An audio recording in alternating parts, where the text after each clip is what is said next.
Ang intense ng mga kaganapan ngayon sa abot kamay na pangarap sapagkat sa wakas nga ay makakatakas na si Don Pepe dahil sa tulong ni Zoe. Dito nga ay makokonsensya si Zoe at mas pipiliin ito na patakasan ang kanyang lolo Pepe at pipigilan niya nga si Balahadja na mahuli ito. Samantala ay natulungan nga ni Doktora Katie si Lynette na makatakas sa kamay ng mga tauhan ni Moira, kaya naman ay agad silang magtatatakbo para makatakas. Ngunit sa kasamaang palad nga ay mahuhuli pa din sila nito at mababaril naman ang guard na hiningian nila ng tulong para sana iligtas sila.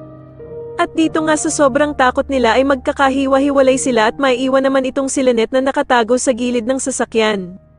Agad namang makakatawag si Doktora Katie kay Doc Carlos at ipapaalam nga agad nito sa kanya ang kanilang lokasyon at dito nga ay sasabihin nila kay Doc Carlos na nasa panganib ang buhay ni Lynette at pinaghahabol nga daw siya ng mga holdapper. Kaya naman ay agad na pupuntahan ni Doc Carlos sila Lynette upang tulungan sila sa kamay ng mga holdapper. Sa kabilang banda naman ay muli na naman ngang naisahan ni Moira sila Doc Robert dahil sa hindi naman sila sumunod sa usapan nila na ibibigay nila si Lolo Pepe kapalit ng 100 milyon. Sobrang manginginig naman sa galit itong si Giselle nang puntahan nila ang basurahan at hindi nga nila nakita doon ang ama nilang si Lolo Pepe at halos himatayin nga ito sa sobrang sama ng loob at hindi nga daw niya kayang mawala ang kanyang ama. Samantala ay muli ngang ibinalik ni Moira si Lolo Pepe sa kanilang hideout at dito nga ay ipapabantay niya ito sa kanyang anak na si Zoe.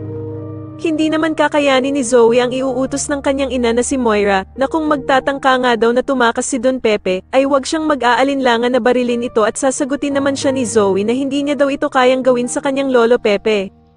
Subalit sasabihin ni Moira na isipin daw nito ang mangyayari kapag nakatakas si Lolo Pepe dahil sigurado nga daw na masisira ang buhay nilang mag-ina.